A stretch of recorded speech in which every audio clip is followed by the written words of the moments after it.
On July 8, 2026, something happened that has never happened before in the history of football governance. A group of elected lawmakers from the European Parliament formally called for a full-scale investigation into the president of FIFA. Not an opinion piece, not a social media campaign, an institutional initiative signed by dozens of elected members of one of the most powerful political bodies on the planet, demanding that FIFA's own ethics committee examine whether the man running the world's most important football tournament had violated the fundamental rules that are supposed to protect the sport from political interference. The title of Gianni Infantino's organization is the Fédération Internationale de Football Association. The F stands for Federation. The A stands for Association. And buried inside the statutes of that organization is a requirement that has existed for decades. FIFA requires strict political neutrality. Its president cannot allow political figures to interfere with football decisions. The sport must be protected from external pressure. That is not a suggestion. It is a rule. The European Parliament lawmakers say that rule has been broken, openly, visibly, during an active World Cup, and they want the Ethics Committee to investigate it. So how did it get to this point? And what exactly are these lawmakers saying happened? Let's go back to the beginning, because this story has been building since before the tournament even started. Gianni Infantino arrived at the 2026 World Cup with a relationship with the American president that had already raised eyebrows inside FIFA's own structure. Before the tournament began, Infantino met with the American president in Washington. During that meeting, he presented a brand new award that had never existed before. He called it the FIFA Peace Prize, and he gave it, for the first time in its brief existence, to the American president. Reports emerged that fewer than 10 FIFA staff members had been consulted before the decision to create this prize was made. An award invented specifically for a meeting, given to the leader of the country hosting the majority of the tournament, by the president of the organization running the tournament. Some inside FIFA were described as feeling deep embarrassment watching it happen. And then there was the hat. In February, months before the first match kicked off, Infantino was photographed wearing a red hat with a slogan that echoed the current American president's political branding. FIFA's rules on political neutrality are explicit. Its president appearing in campaign-adjacent imagery for any political movement in any country is a violation of those rules. The photograph spread instantly. The criticism was immediate. FIFA said nothing. These were the conditions that existed before a single goal was scored. And then came the Balogun red card. The American striker received a straight red card during the United States' round of 32 match against Bosnia and Herzegovina on July 1. A VAR review confirmed the decision on the pitch. Under the automatic rules applied to every red card in every World Cup in history, a straight red card in the knockout rounds carries a one-match suspension. Balogun would miss the round of 16. The United States would face Belgium without their top goalscorer. The American president called Infantino. He told him he thought the red card was horrible. He said he believed it will leave a big stain on the tournament. He said he didn't tell FIFA what to do and couldn't tell Infantino what to do, but he acknowledged the call. He acknowledged raising the case with the president of FIFA while the tournament was in progress. FIFA's disciplinary committee then suspended the implementation of Balogun's automatic ban. For the first time in World Cup history, a straight red card confirmed in a knockout round match did not result in a one-match suspension being served. Balogun played against Belgium. The United States lost 4-1.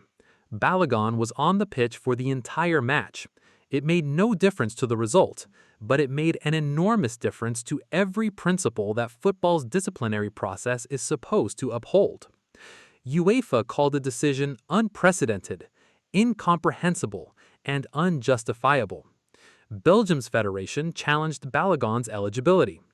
Oliver Kahn asked sarcastically whether FIFA would now replay the 2002 World Cup final because Michael Ballack's yellow card had not been cancelled.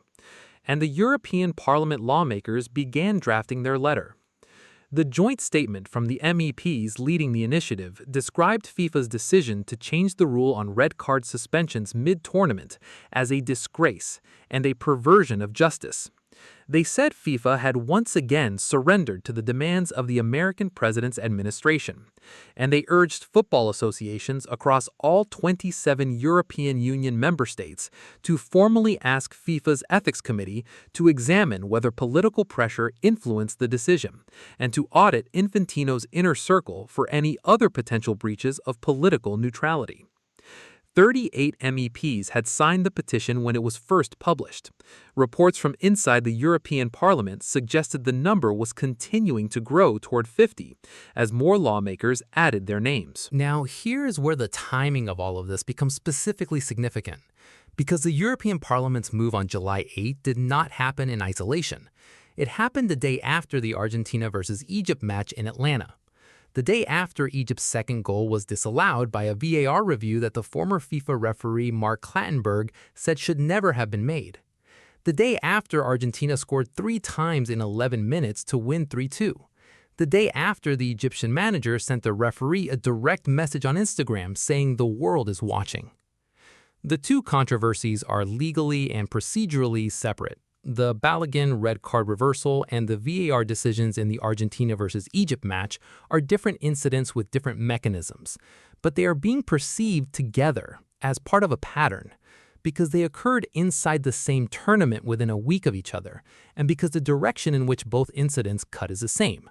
Decisions that benefited the host nation's striker, decisions that kept the defending world champions in the tournament, both generating accusations of interference and inconsistency, both from nations that feel they were on the wrong side of something they could not control. The Egyptian Federation's formal complaint and the European Parliament's investigation demand are now sitting alongside each other on FIFA's desk, and FIFA's response to both has been the same institutional posture it has used throughout this tournament when confronted with difficult questions. FIFA said its disciplinary bodies are independent. Infantino told the American president that the matter was handled by FIFA's independent judicial bodies. He said this to the same person who had just called him to raise concerns about the decision, and whose call preceded the reversal of a confirmed red card suspension, the admin acknowledged that never been reversed before in World Cup history. Independent judicial bodies. That is the phrase FIFA keeps returning to. And every time they say it in this context, the European Parliament lawmakers have a simple response ready. If the bodies are truly independent, prove it. Open the process. Show the Ethics Committee the communications. Demonstrate that the call had no influence on the outcome. That is what an investigation would require. And that is exactly what Infantino and FIFA have not agreed to. The FIFA Peace Prize given to the American president before the tournament, the red hat photograph in February, the acknowledged call from the American president about an active disciplinary case, the unprecedented reversal of a confirmed red card suspension, the Egyptian Federation's formal complaint, the MEP petition now approaching 50 signatures, Mark Clattenburg saying the VAR intervention against Egypt should not have happened, Peter Schmeichel, Alan Shearer, Ian Wright, Jose Mourinho, and Jurgen Klopp all publicly questioning the consistency of decision-making at this tournament. Each one of these things happened. Each one is documented. Each one is part of the public record of the 2026 World Cup. And they have now accumulated to the point where elected members of the European Parliament have concluded that an ethics committee investigation is not a proportionate overreaction. It is the minimum response a governing body committed to transparency should welcome. Infantino told a BBC journalist who asked him whether he had lost control of the tournament to calm down and relax. He said the same thing to fans who questioned ticket pricing. He said FIFA was very relaxed about Attorney General investigations into their ticketing practices. The institutional posture is consistent. Whatever is happening, FIFA is relaxed about it. FIFA has everything under control. FIFA's bodies are independent. The European Parliament does not appear to be relaxing.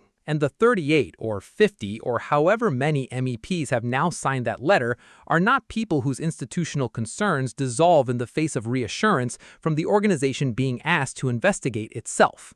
What do you think? Should FIFA's Ethics Committee launch a full independent investigation into Infantino's conduct during this World Cup? Or do you believe the disciplinary reversal and the meetings with political figures fall within the normal operation of a governing body managing a tournament of this scale? And do you think the investigation demand from European lawmakers will produce any actual consequence before the final is played in New Jersey on July 19? Let us know in the comments. Like and subscribe for complete coverage as this story continues to develop through the quarterfinals, and share this with any football fan who still believes everything at this World Cup is being decided only on the pitch.